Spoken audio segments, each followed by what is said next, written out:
Some of you are going to squeal with delight, but others will recoil in horror when I tell you that today's video is about Vegemite.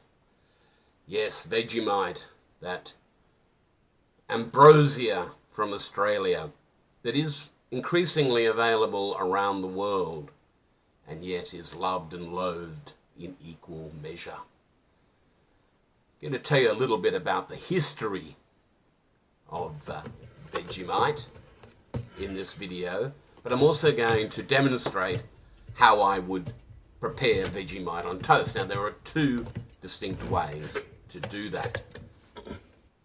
And the first way is with lashings of butter on your toast.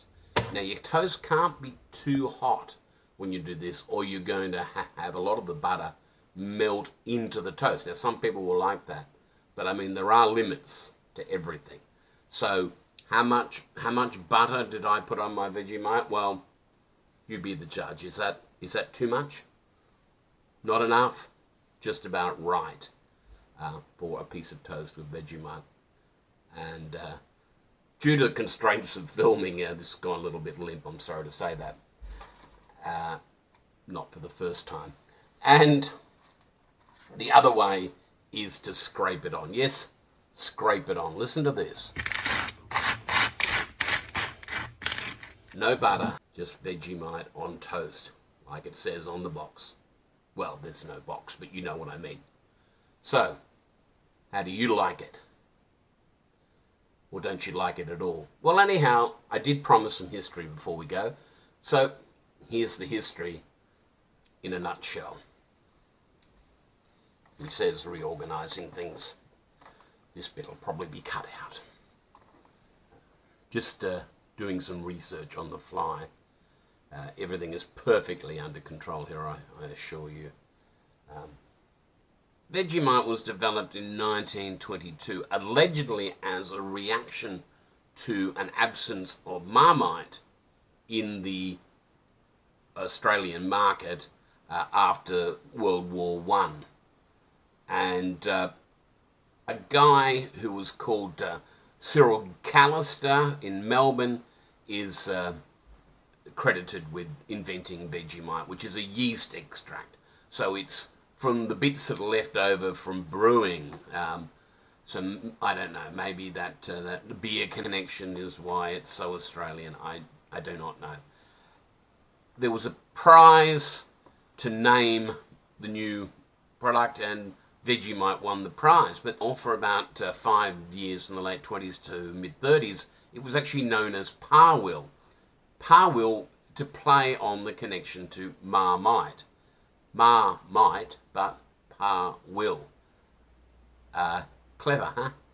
Yeah, well, that didn't last long, as I said. So Vegemite, from the mid-30s on, remained the name of the spread that Australians love. And it went through several ownerships, always been associated with Australia, until it came under the Kraft Foods International branding. Mondelez International actually sold it to the bigger cheese group in 2017, and since then it has been an Australian-owned product. So it's no longer Kraft Vegemite, it's just Vegemite. And it's one of the few Australian things that people know around the world. So whether you like it dry or you like it with lashings of butter, you really can't go past Vegemite.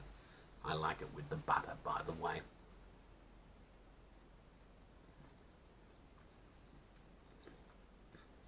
Thank you so much for watching this video. If you like, please like, thumbs up. If you would like to share, that would be great. If you'd like to comment, that would be even better. If you'd like to subscribe to this site, you'll see more videos about various things, including food, nostalgic TV shows, and just whatever. It's a mystery to me even. So there's some other videos around me now that you may like to check out. Otherwise, ring the bell and you can be informed when the next one pops up. Happy eating. Happy little Vegemites.